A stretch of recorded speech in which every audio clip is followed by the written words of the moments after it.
Një delegacion I Rilindjes Demokratike Kombëtare I kryesuar nga kryetari I kësaj partie Vesel Mehmeti sot bën homazhe në varet e dëshmorëve të flamurit të Nëntkorrikut, Nazmi Saliu në Turçan, Shpendi Sejni në Forin dhe Milajm Dauti në Dobërdoll.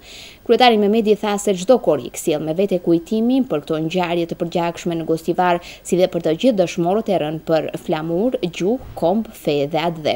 Ai nënvizoi se edhe pse kanë kaluar 19 vite, e vërtetë e ngjarjeve tragjike të Nëntkorrikut mbetet e pazbardhur, dhe kjo sipas Mehmetit është amanet për gjenerata që vinë me qëllim që shpirtrat e dëshmorëve të prehen të qetë.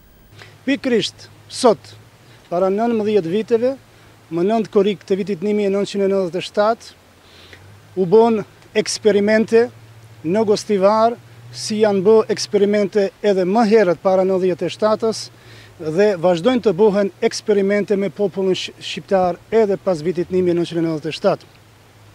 Kjo është një datë që edhe pas 19 vite vazhdon të sjell në sipërfaqe kujtesën e gjithë asaj sakrifice të dëshmorëve të kombit, Nazmiut, Shpendit dhe Milajmit, dhe gjithë dëshmorëve të kombit që kanë luftuar dhe kanë sakrifikuar për flamur, për komb, për fe, për atdhe e kështu me radhë.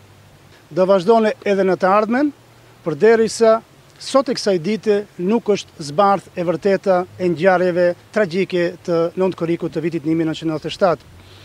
Do të ngele amanet I gjeneratës së re, I politikanëve të ri, që të duhet të dalin në sipërfaqe, që të zbardhin Nëntkorrikun e vitit 1997 dhe të zbardhin shumë ngjarje dhe shumë fenomene që kanë qenë pjesë përbërëse e kombit shqiptar e popullatës në përgjithësi.